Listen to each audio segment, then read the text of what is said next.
he was in fear. He said, I don't know what I'm going to see and I don't want to lose control. And the question there is, what are you afraid of? Yourself?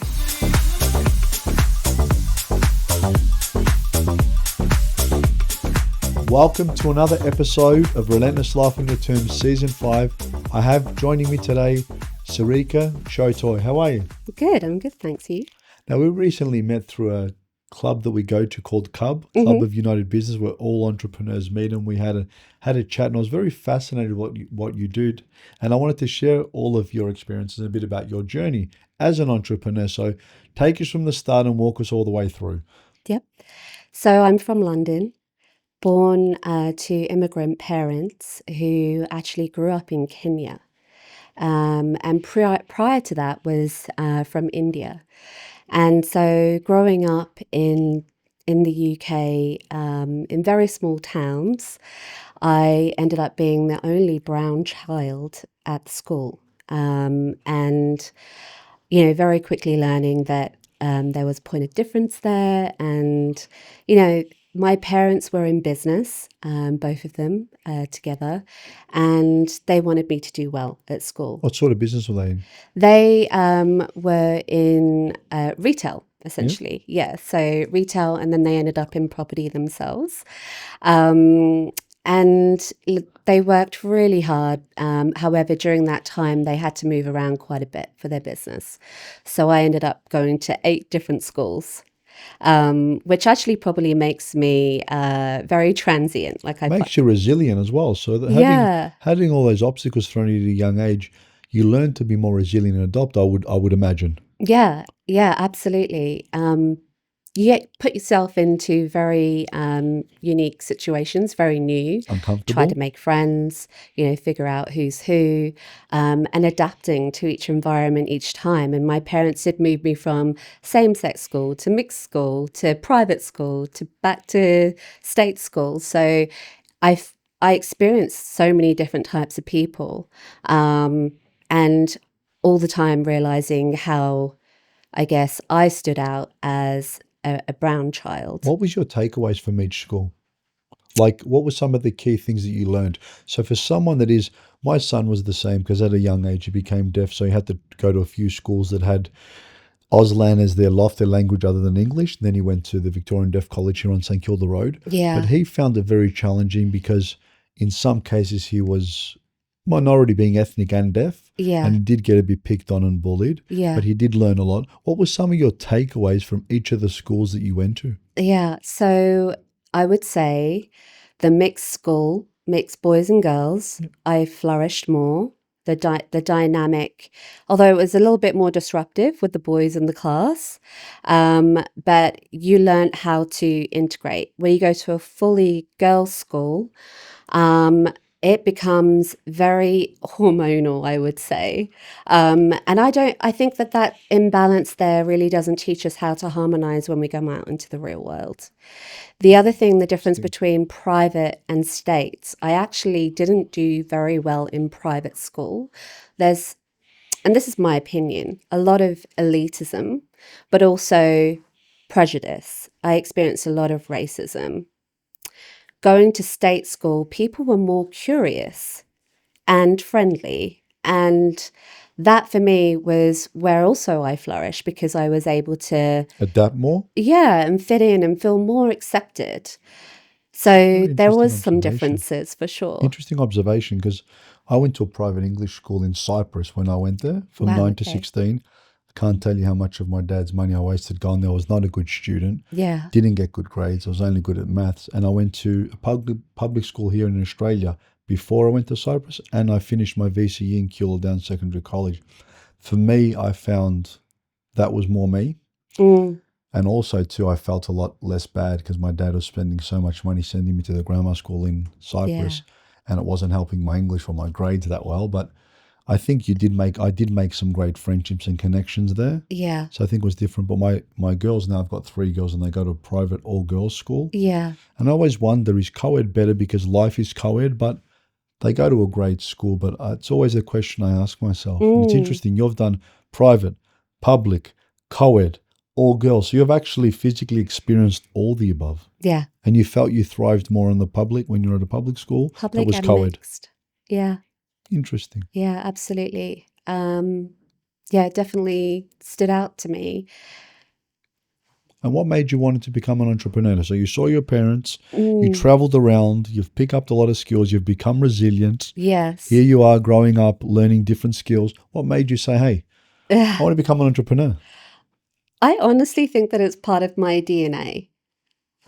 My family, my granddad and his granddad before that, uh, left India to go and explore a completely new country because he just got a British passport from India and went to Kenya, went to Africa, had a look around, explored what the opportunities were, set up a business. And then my granddad took that over, then came to the UK, and then my dad. And so I think that the bloodline has been very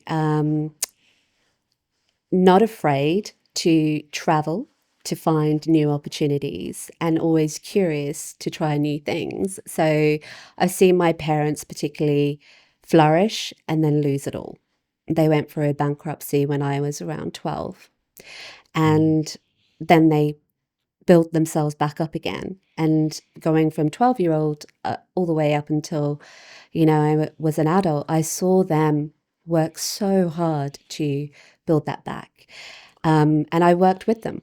And that for me, studying and being in the business really showed me what hard work it actually takes to live in the real world, how to handle money, how to handle people. It's a life skill. Yeah. Which is very, very different because once you see it firsthand, my parents were similar, came from overseas, started with nothing, worked really hard.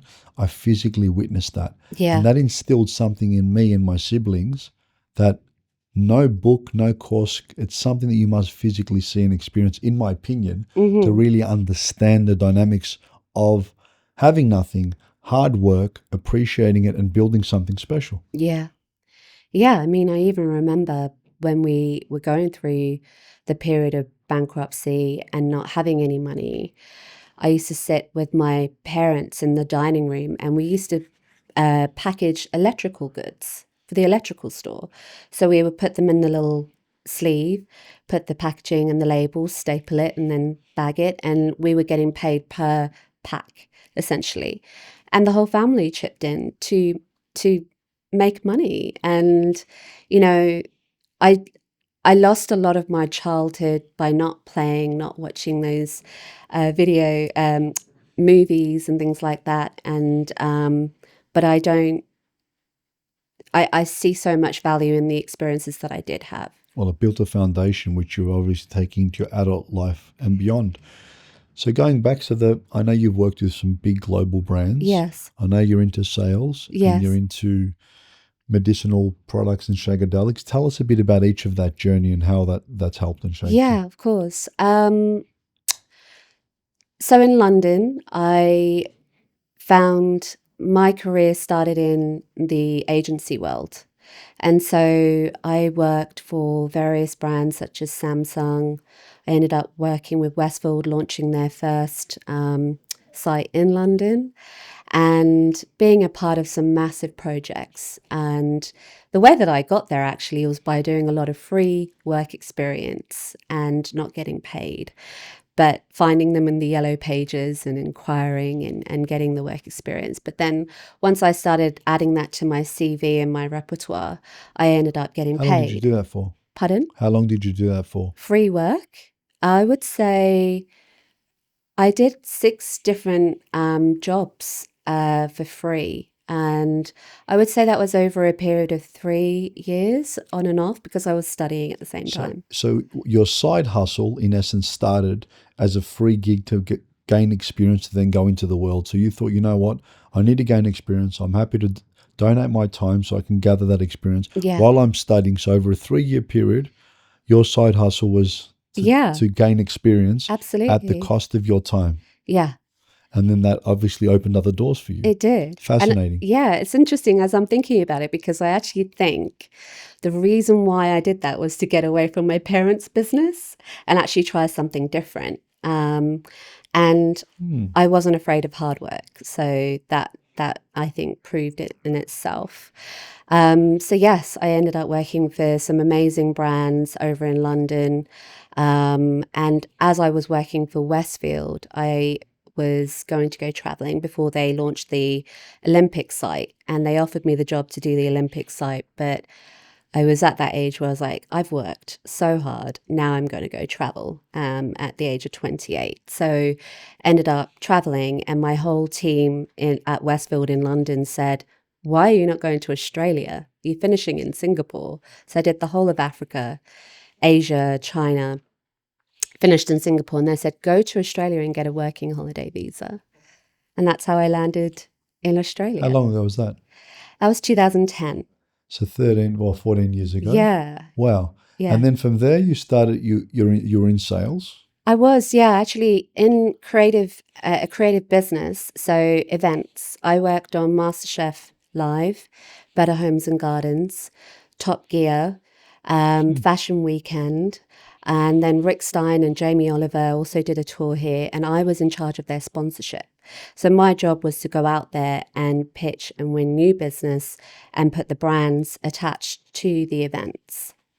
Very So, interesting. yeah. And now well, some might say unconventional, very, I think, not as understood in Australia, the new business you're embarking in.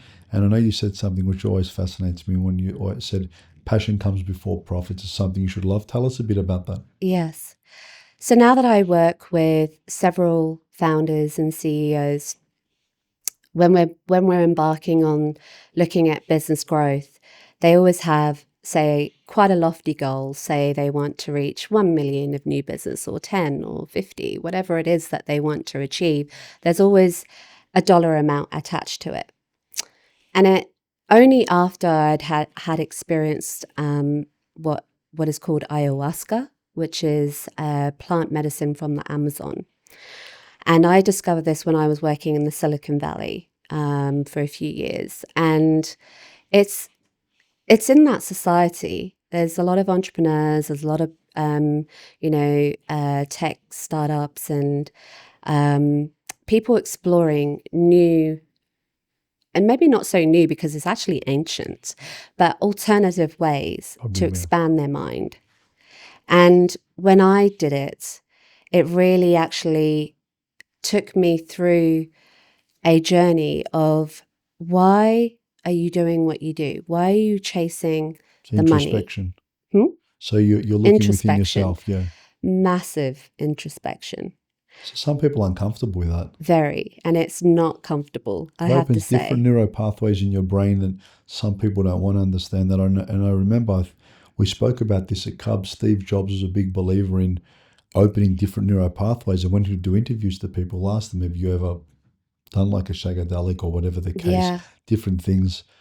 And they said, no, he said, come back when you have, because he wanted people to be free thinkers and even the brand think differently. Yeah. It really stems from that free thinking or that alternative way. And it's really fascinating when you think about it. But it does is. take a lot of courage, I think, to be that vulnerable. Really is.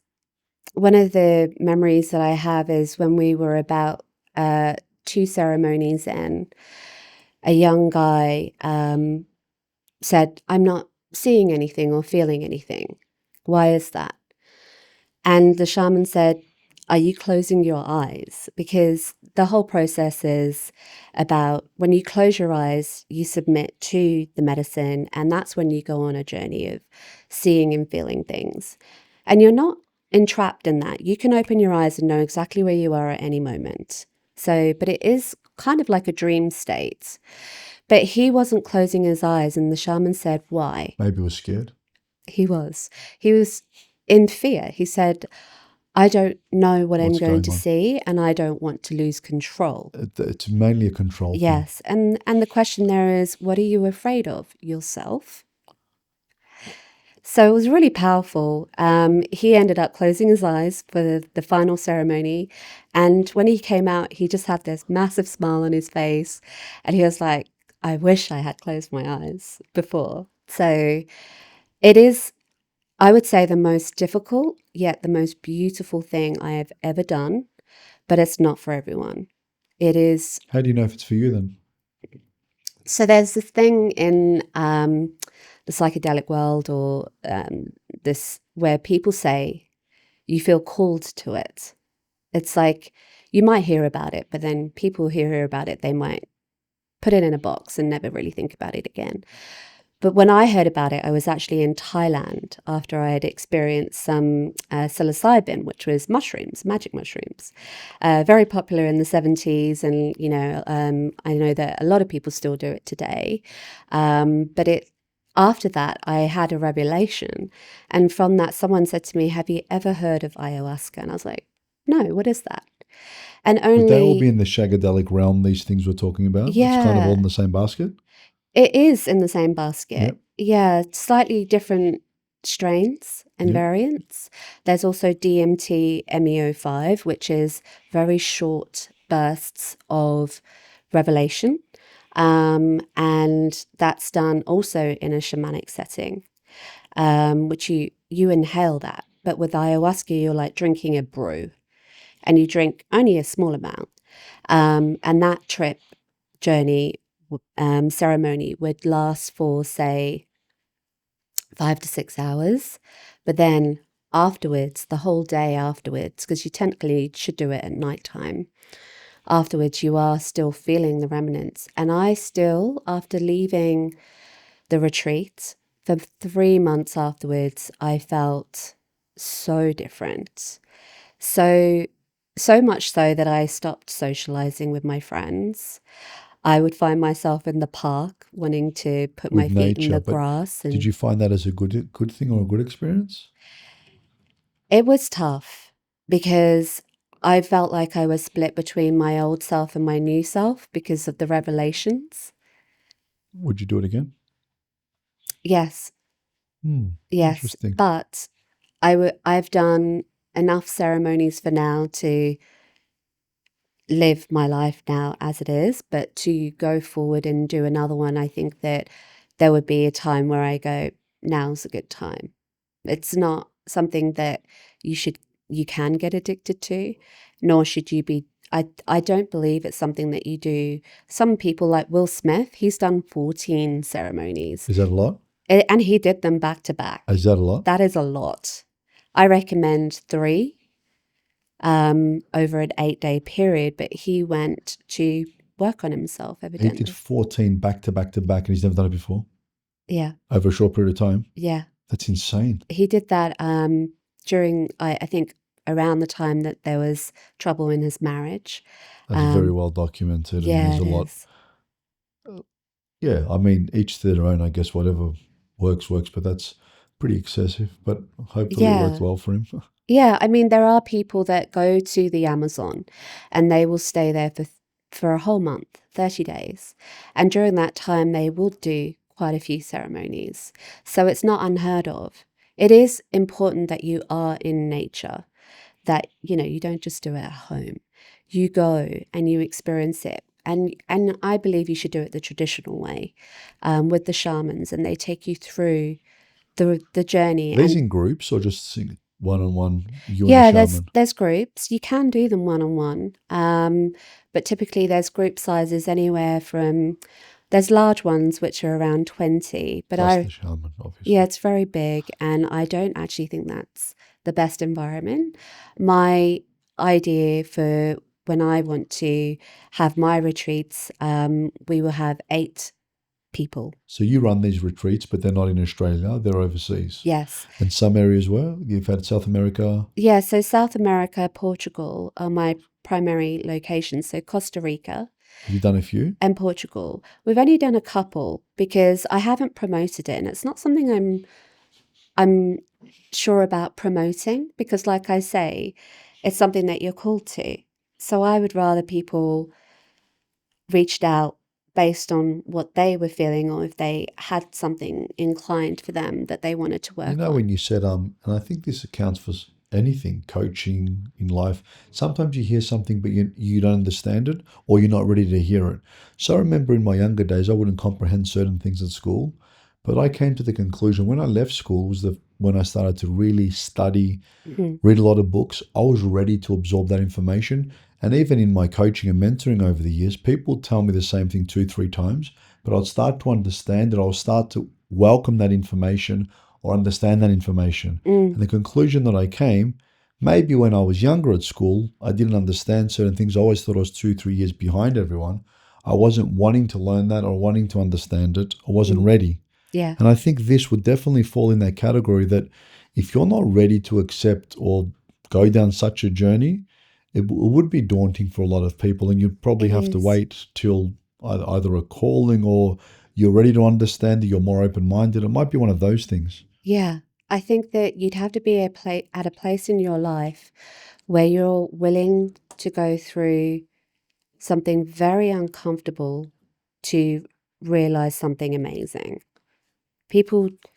I feel like a lot of people are like their comfort zone.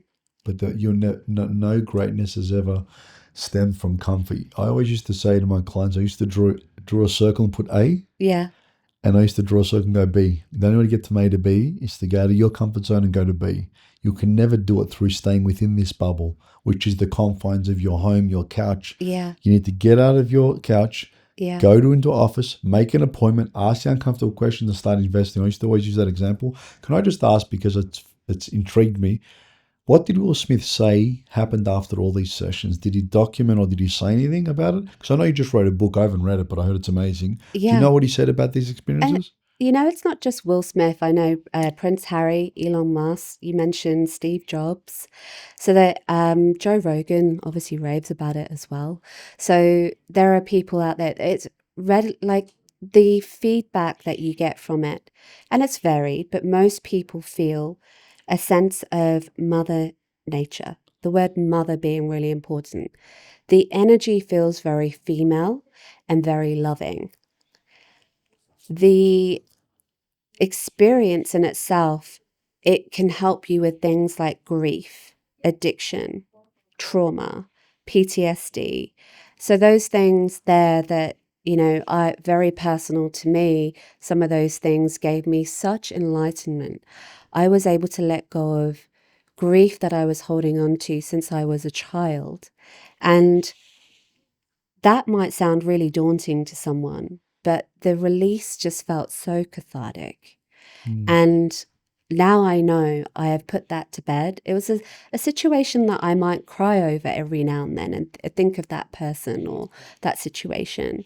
But now I don't. It's like I've blessed it and I've put it to So you've bed healed and it and moved on. I'm at ease with it. Yeah, and so that was super transformational. Some of the quirky things that happened. I'm super afraid of bugs, spiders, wasps, anything like that. After I came out of my first ceremony, I was able to hold one. Really? Hmm. So you Because cured that phobia. the message, the feeling that I got was that It's they another are there creature. to protect you, that they are friendly. And I was like, wow, how did I not see this before? Same with the last ceremony I did. I hate bananas. I can't have them in the room. I don't like the smell. I don't like Never them in heard of anyone having anything. a fear of bananas. That's unbelievable. That's funny. Yeah. And so I came out of that ceremony and I was like, I fancy a banana. So what it That's unlocks is part of your brain. So you have in your body, you do have DMT, right? And this is something that has serotonin receptors. You can't normally access that yourself without the aid of the medicine. And it's actually the DMT in the medicine could just sit in your stomach, but it's the bark from the Amazon that it comes from that allows the body to absorb it. So it's that part of your brain that opens the gateway to feel different kinds of love, to open up the emotional pathways that you don't normally get to access on a day to day. incredible. So sorry, I didn't answer your question about Will Smith.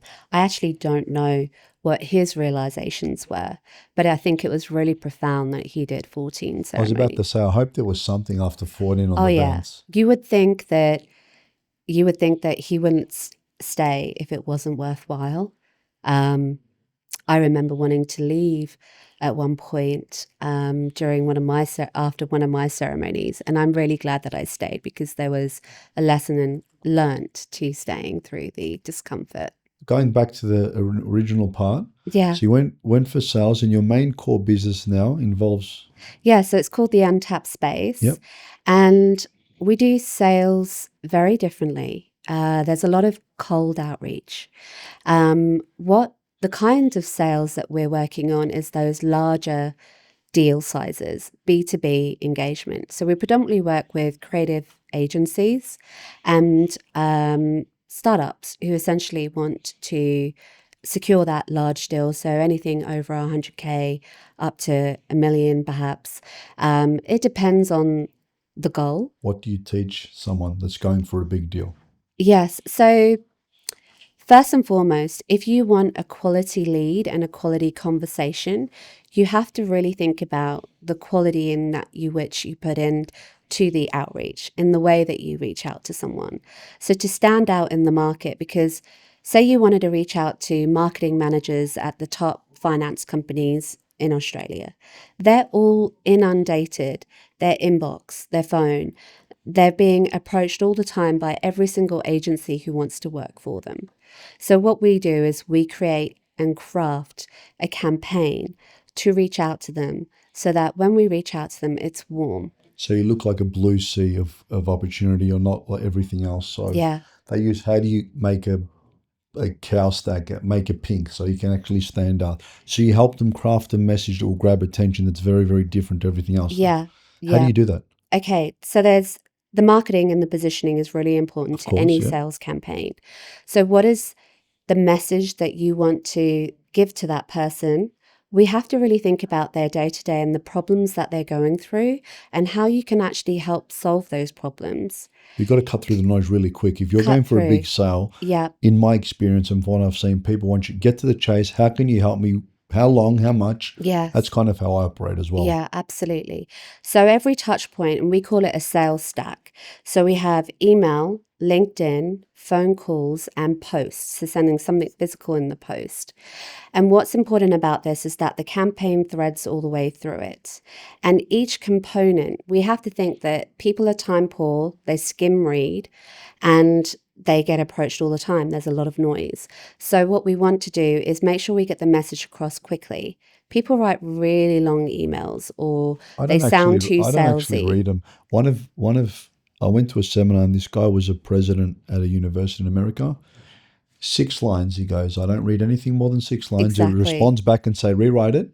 He responds 5 to 20 words. Yep. And everything he reads. So with my team, if I see very long emails, I'll call them. I go, summarize it quickly. Yeah. Because I'm not going to read it. Exactly. Quickly to the point, but it also teaches you to cut through the noise. Now, we could talk all day because it's absolutely fascinating what you do, but it's come to that time of the show where I ask you some quick fire questions. You ready, Saarika? I'm ready. What's the latest book you have read? The Art of Not Giving a Fuck.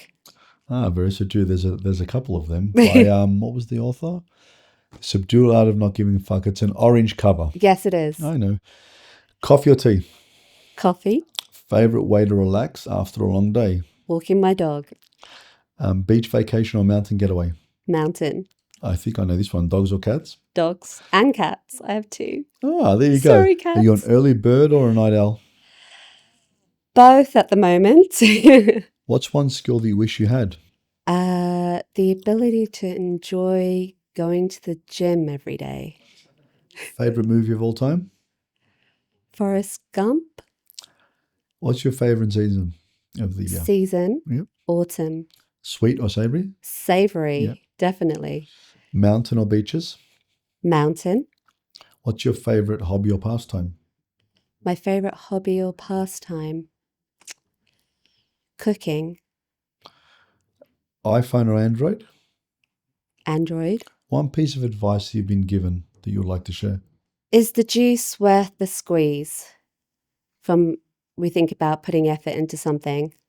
Think about a lemon. You go, is it worth the effort? To put it all in. Makes sense. Now, on a scale of 1 to 10, Saarika, how much have you enjoyed being on the podcast? 10. Absolutely loved having you. Thank you. Remember, everyone out there, if you want to see more content and podcasts, like, share, and subscribe. Thank you.